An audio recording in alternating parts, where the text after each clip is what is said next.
Hey, thank you. Just kind of get started, go through them pretty quick. I won't run past the lunch hour. Certainly, whitetail deer are important, both economically and aesthetically, and that's the reason we're all here. You have an interest in whitetail deer one way or the other. They're very adaptable, and when we try to define what habitat is, what makes good whitetail habitat, it really kind of depends. As part of my real job, I work with a lot of people that are complaining about too many deer. So consequently, I look at deer in locations that I might not think when I first pull up there is ideal habitat, but yes, we will end up with a fairly high density. And that may be just a very localized area, or it may be kind of an area or region wide. They do well on all types of land. You know, now we're starting to see whitetail spread west in areas that are more pure prairie than what the historic range of whitetails was, more wooded prairie interface. They do well in isolated areas, or they do well in close proximity to humans. Boone and Crockett Magazine published a little publication on where whitetails are found and where the trophy deer come from. And I'd encourage you that have an interest to go look through that publication. It's fairly short, it's found on the web. It's got a lot of pretty decent information in it. And it just shows where the number of whitetail deer that are entered in a Boone and Crockett record have been taken. They also published a Whitetail Density Map, a little better image over here, and some of the stuff set up on the side. Got this from Lloyd, again trying to pick where whitetail deer habitat is. This is the deer that are harvested, and I think what it's important to look at in this one is some of these states where we see the highest number of deer taken per square mile, as opposed to what we see out here in the western part of Kansas. Does that mean that they have better deer habitat than what we do? Because they harvest more, does that mean that that habitat is better, higher quality? And that's some of the questions that you kind of have to answer. Where are they in the state, within the state? And I'm almost run off the page. Lloyd showed these pictures, but again, look at where the deer are harvested in Kansas. Does that mean that the best whitetail habitat is over here in the northeast part of the state, or is it clear out west? You look at the antlered deer. Is that the only whitetail deer high quality habitat that's out there?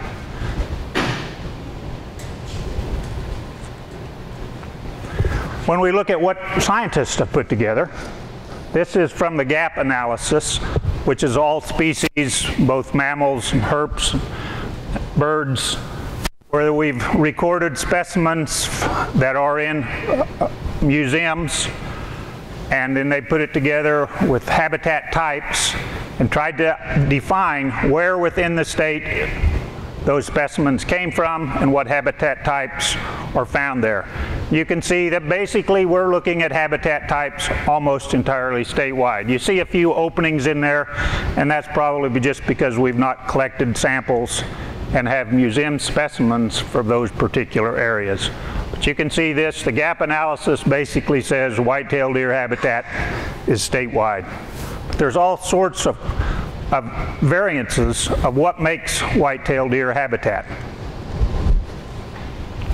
What is habitat? We've discussed this a couple of different times already this morning. It's food, water, cover, and space. You need to evaluate that through all 4 seasons. You need to evaluate it from the animal's perspective. There's only 3 ways to get more critters. You increase the birth rates, you decrease the death rates, or you stock new animals. We're not going to be stocking deer. That's been tried in the past. It's not going to be done in the future.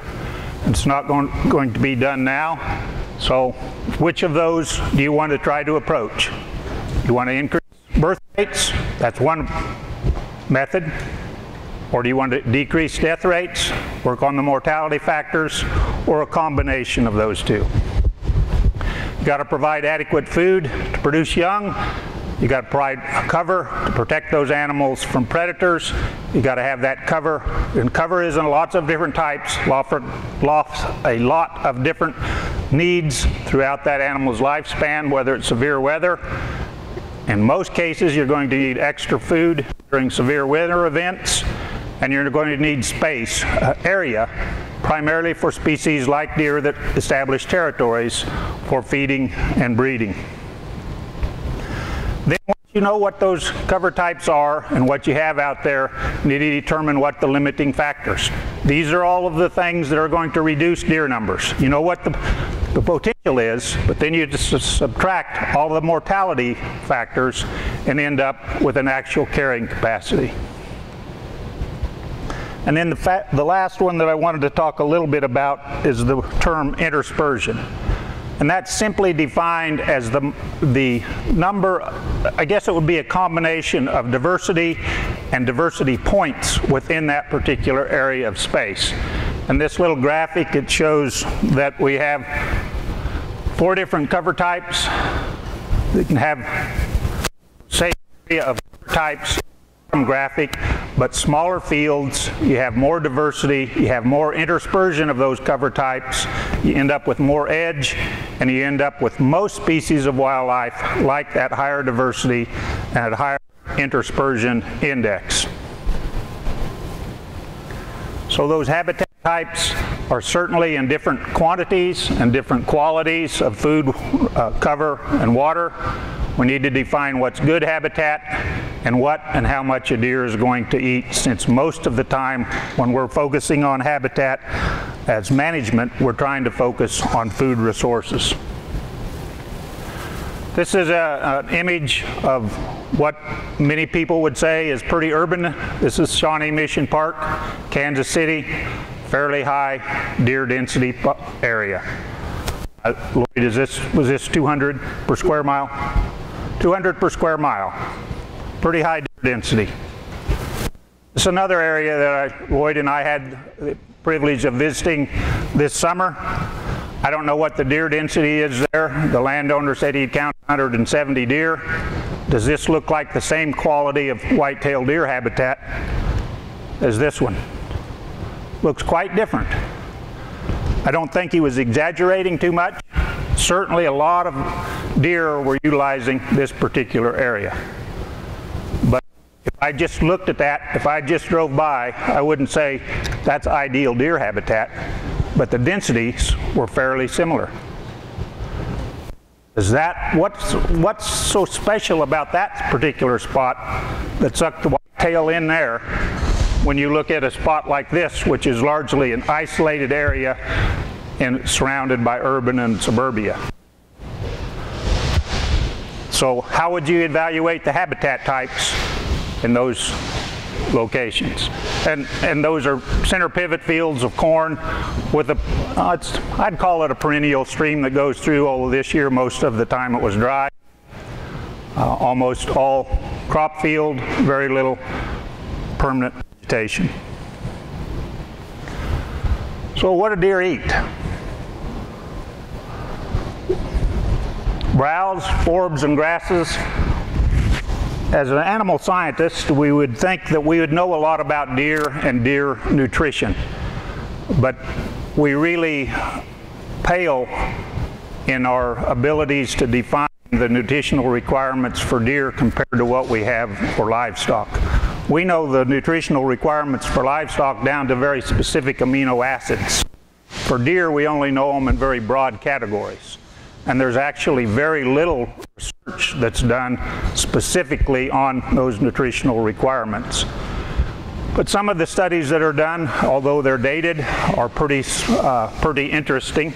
And you can see here we have a graph that shows percent of the diet on the various composition of food types, and this was done in central Texas throughout the year. And what is important to look at as browse is this top yellow line. The time of year, how that changes between browse and forbs, or broadleaf plants, and the grasses. You can see that in the early spring, that forbs is by far the dominant food resource that those deer are consuming. And then you get back here kind of in May, they're consuming equal portions of browse, forbs, and grasses. What's the digestible energy content of those forage classes? You can see again that the browse is pretty good through the late winter, early spring, starts to decrease off, levels off in late spring and summer. The forbs, surprising to many people, has a much higher digestible energy content throughout the year, certainly at the highest, and its highest throughout the year. And then grasses a little bit lower than the rest. So deer are not just going to select for what's preferable, they also select for what's highly digestible.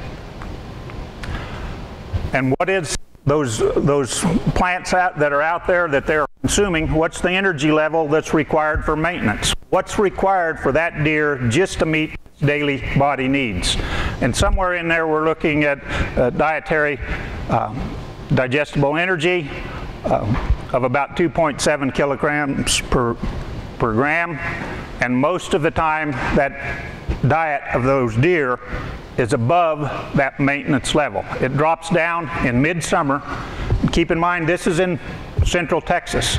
Might be a little bit different than what we've got here in the Great Plains, but we don't have data here in the Great Plains. This was really the best study that I could find.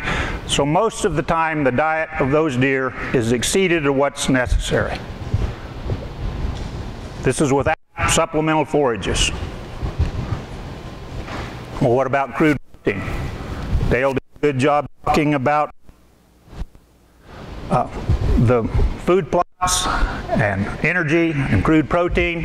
When we look at crude protein throughout those particular forage types, whether it's browse, forbs, or grasses, we see again that browse is up there pretty high. It's one of the highest in crude protein.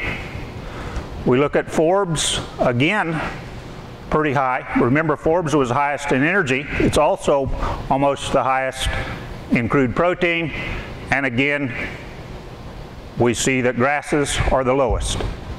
And if we're just looking to try to maximize protein and we're going to maximize energy, we want to select those forage components that we have the most opportunity to see a change in, and that would be browse and forbs. Well, what's out there that's required? Again, looking at Meyer's study from Texas, we can see that crude protein levels that's optimum. His study said 14%, and it's required for maintenance at about 7%. But what the deer are actually consuming is already above that.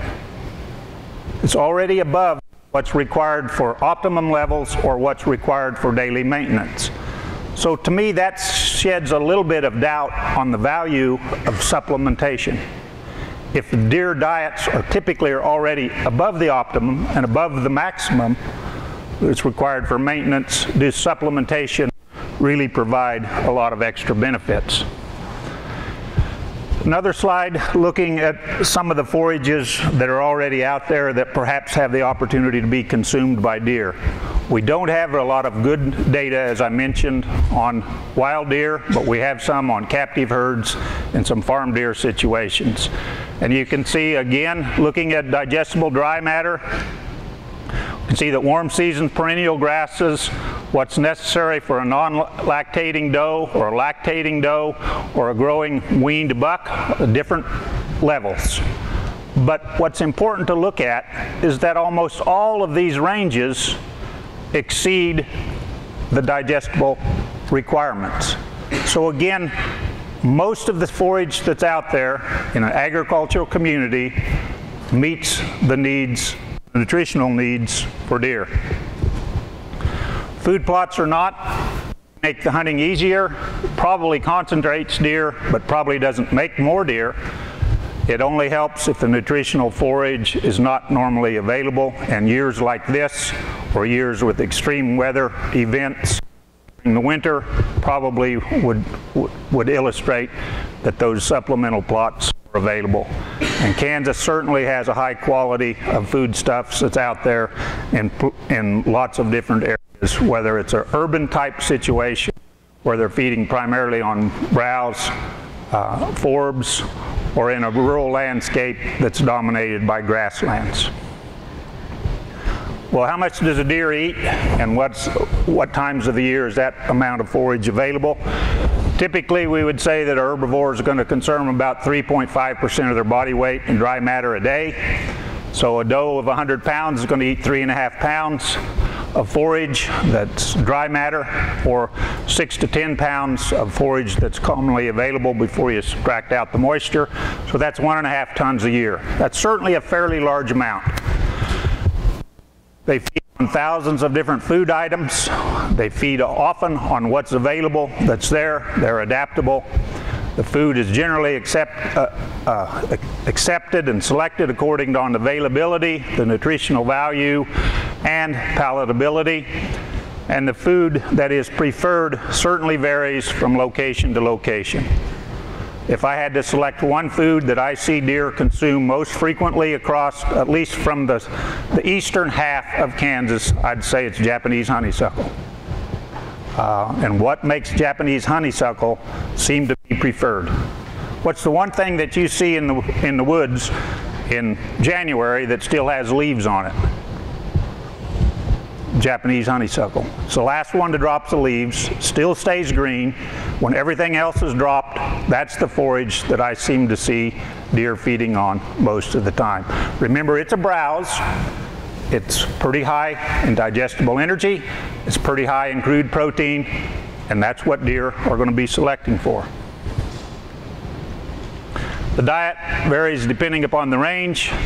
They're usually described as browsers, not grazers. Browse is the primary food during the winter, and herbaceous foods, typically the grasses and forbs during the growing season. And of those browse species, white cedar is the only one that I could find that deer will maintain deer weight more than 60 days. Now there may be others, but that was the only one that I could find that if you're feeding a single solitary species, and you're not going to grow white cedar here, so you can give up on one ideal plant. There are lots of different important deer foods, whether they're warm season herbaceous plants, warm season woody plants, or cool season herbaceous plants.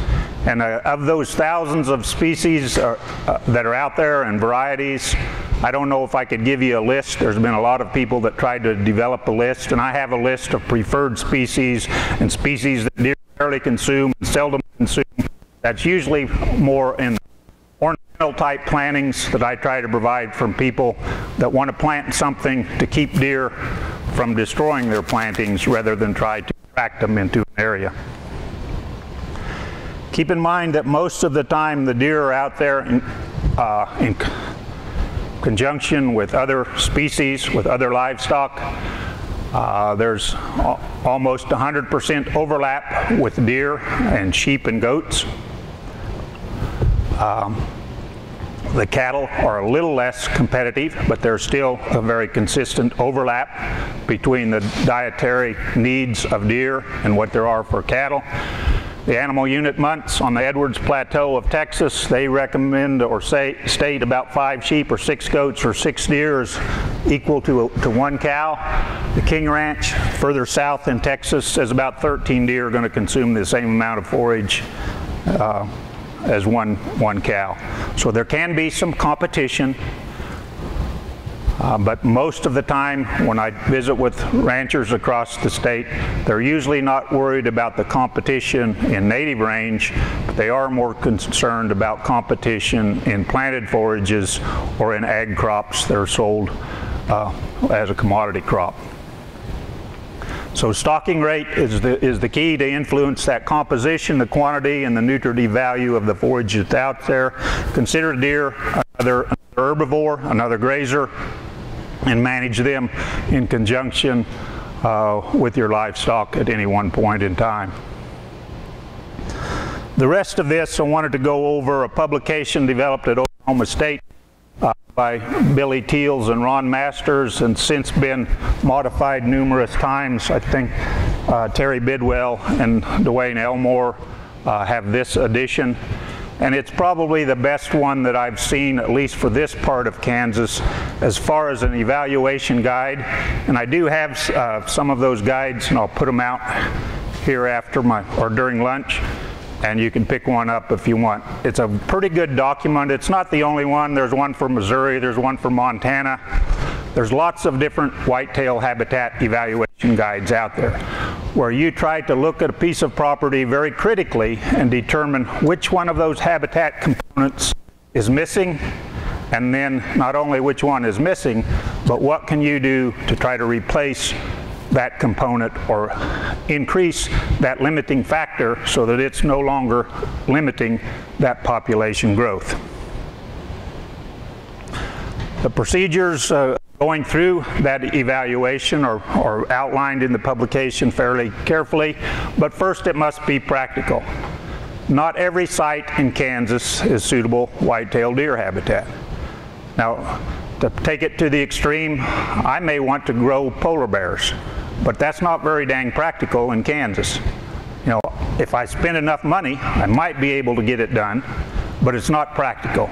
So there are some pieces of property that may be, let's say it's a section of dryland wheat and in an area with limited amount of permanent vegetation around it, no water, little riparian woody material. You're going to have a very long, slow process to try to convert that into suitable deer habitat. It can be done, but it's going to take a pretty intense effort. So first, the site has to be practical, and you have to have the resources or the intensity to see the changes that you wish to develop implemented on that particular property. Then you need to make sure that you're trying to develop those changes throughout the deer's home range. And what is that home range? It can certainly vary across the state from perhaps a section or smaller, maybe 100 acres, Shawnee Mission, maybe a section or two sections in that other site that I showed in Ness County, and it can maybe up to 2 or 3 sections or even larger the further west you go. So you need to try to set a boundary of what home range, so that you have some limit of the area that you're trying to develop that you can make management decisions on. Evaluate each one of those habitat variables, determine the limiting factor, select management practices that's going to change that limiting factor, and then implement the management plan. This is form that we have, and I thought we'd just go through this particular form kind of line by line to show you how you could take this form and evaluate it on any piece of property. Now, I'm not saying that this is the best form that's out there. It may not be applicable for you, but it gives you a template that you can take and start focusing on the specific habitat component that you can improve on. And if you want to improve habitat quality, you need to figure out which one of those components that you have a chance of improving. So the first was protective cover. Low trees or shrubs that are arranged densely enough to conceal deer. If it will conceal a person, it will conceal deer. So what percent of that particular home range has that type of protective cover quantity? And then we're also looking at a second variable within protective cover, and that's the protective cover condition, meaning what is the width of that particular cover. And for this, we're going to use an example of a farm ranch that I'm familiar with. This is a section by Manhattan, south of Manhattan, near Konza Prairie, near I-70, and near Fort Riley. So what's encompassed in here is about 680 acres. You can see a perennial stream through here. That's McDowell Creek. This is upland tallgrass prairie, deeply bisected by oak, primarily burr and chinkapin oak or white oaks through the bottom of the ravines. A little bit of brush, rough leaf dogwood on the rock ledges, ag crops, clover, planted clover and alfalfa, food plots. So a very typical type farm and ranch, but we have to select one to try to do a habitat assessment on, and this is one we're going to use. So looking at that, the protective cover quantity, and if that particular slide was 640 acres, that's what we're going to say is our home range. How many acres of that is in low trees and shrubs? Any guesses? 30%. Yeah. I'd say that we certainly have more than 24 acres of that. That would be in woody cover. So I think we could give that as a value rating of a 10 for the amount of protective cover that's available. Then we need to determine somewhat about the protective cover condition, and that's the width of that protective cover. It's out there, but is it really wide enough to serve to conceal deer?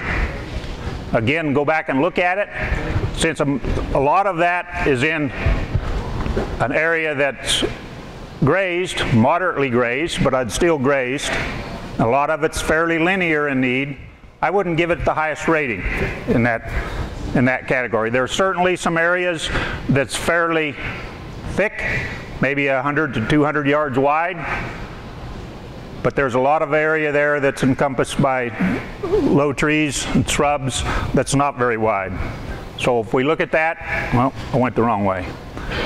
The width of that cover, is it going to conceal a person when he's standing at the cover's edge? Is it going to be 3 times what will conceal a person when he's standing at the cover's edge? Let's give that a moderate in the 7 range. It's not as wide as what could be, so that's a management plan I could change. I could try to increase the width of that protective cover. Well, then let's talk about the food. Again, looking at that same aerial photo, what's the foods that are out there? What browse, warm season, the mast, and cool season plants that are out there? And again, we follow the same type process. Browse, is it abundant? Is it moderate, or is it scarce? If there was 40 acres of wooded material on that 640 acre plot, I would say the browse is somewhere between abundant and moderate. Warm season grasses, since probably 65 to 70% of that area is in tall grass native prairie, I'd say that's in there between, that would probably rank as abundant. Mast, somewhere in the moderate category. Keep in mind that those woods were primarily oak trees that are through there, produce a lot of acorns, hard mast species. Cool seasons, what would be the cool seasons in there? Besides those that are found in the upland prairie, are there some cool season plants? Those would be in the crop ground, be in the winter wheat and the alfalfa and the clover plots. So again, you know, we'd have somewhere between an abundant and a moderate score, so we can give that a 7 or 8 or so. And then look at the soil potential. If we go back and look at that site, up here on these flint hills, the rock tops are not very productive. There's not much soil there. You're not going to get 6,000 pounds an acre. Yet you go down in the river bottom, in the floodplain, you can get a lot of forage to grow. So again, you have to determine the potential of that particular site. Well, and ranking that factor for B2, the soil potential, does that site yield greater than 6,000 pounds per acre of air-dry forage? And the answer to that is no. Typically it's going to be in that 3,000 to 4,000 pounds for the tall grass prairie. maybe a little bit less than that. So again, it's going to be there kind of in a moderate value. I'll give that a ranking of 5. There's nothing that I can do to change that soil potential. That's a factor when I bought the property. That's what it is. I'm not going to be able to change that. So if I've got a piece of property that has the ability to only produce a limited amount of forage, then I'm not, regardless of how much input I put into it, I'm not going to be able to change that substantially.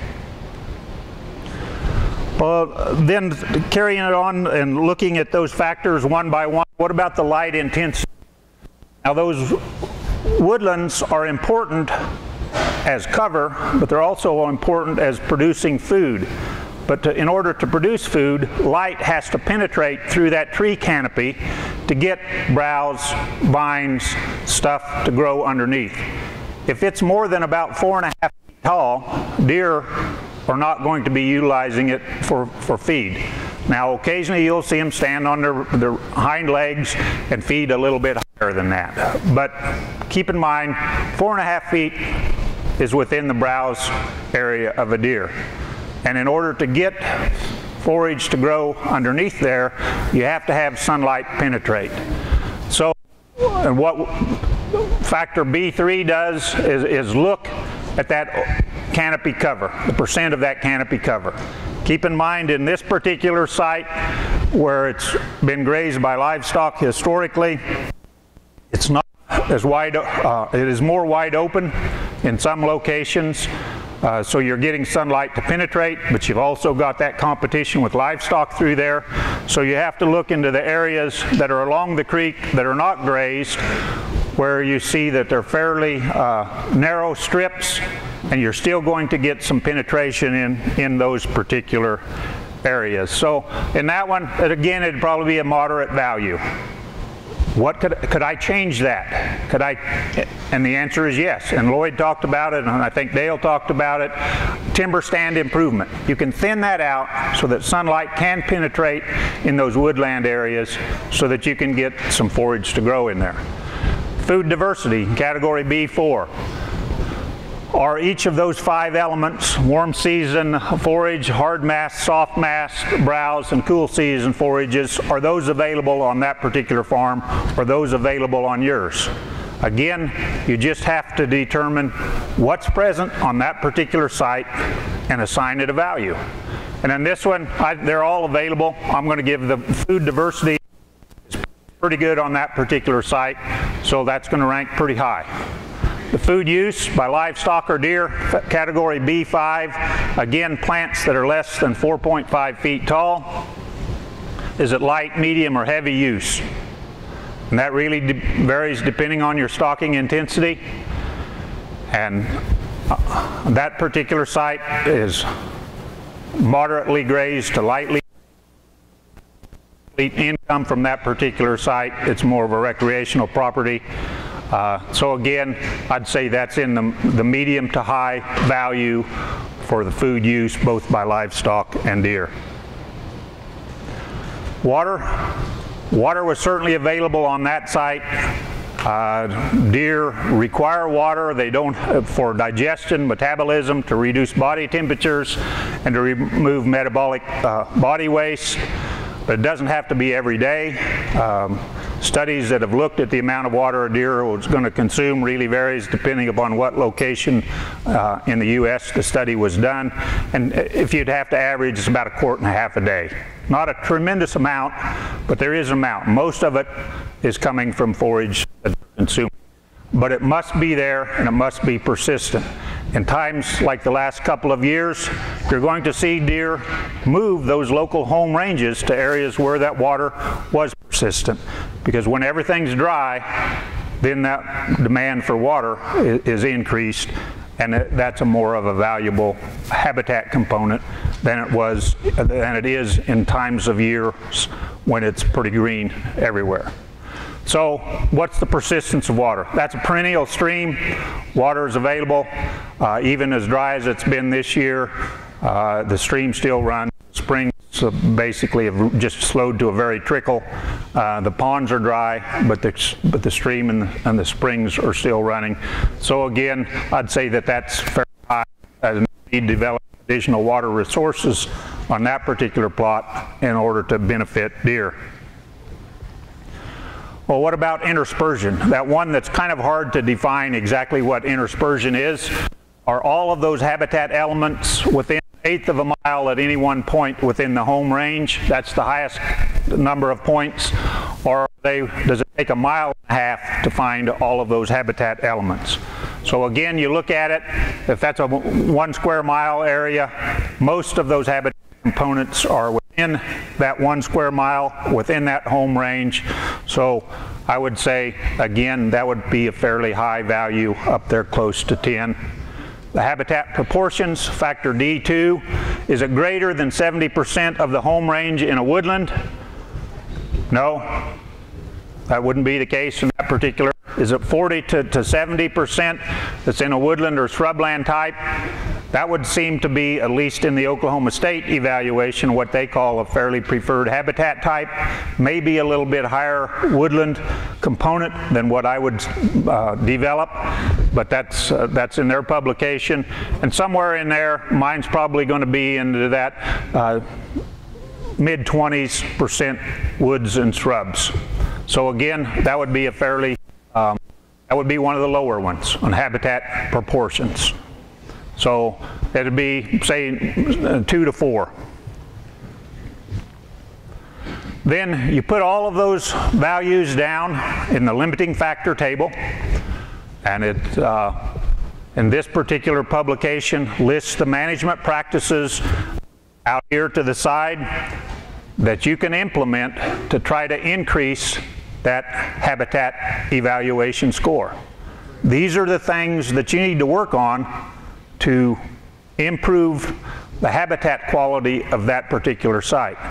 Now, that hasn't, habitat quality mean it's going to be trophy animals. There's a lot of things involved, including harvest management, that's involved in trying to grow quality antlers.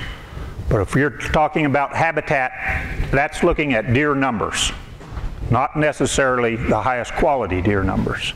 So those are the practices. I mentioned some of those as I went through, of the things that we could work on, and that's the type of approach you need to take when you're evaluating your property. Look at it critically, figure out what factors you can have an effect on, and then try to implement management practices that are going to have an effect either short term, but for sure long term, to try to reduce that limiting factor so that you can see a population growth. With that, there's my contact information. Be glad to visit with you if you have concerns about too many deer or too few deer. If you've had concerns about too many deer, you've probably already chewed on me in the past, but I'm pretty used to it after about 25 years, so I'd be glad to talk to you about that as well.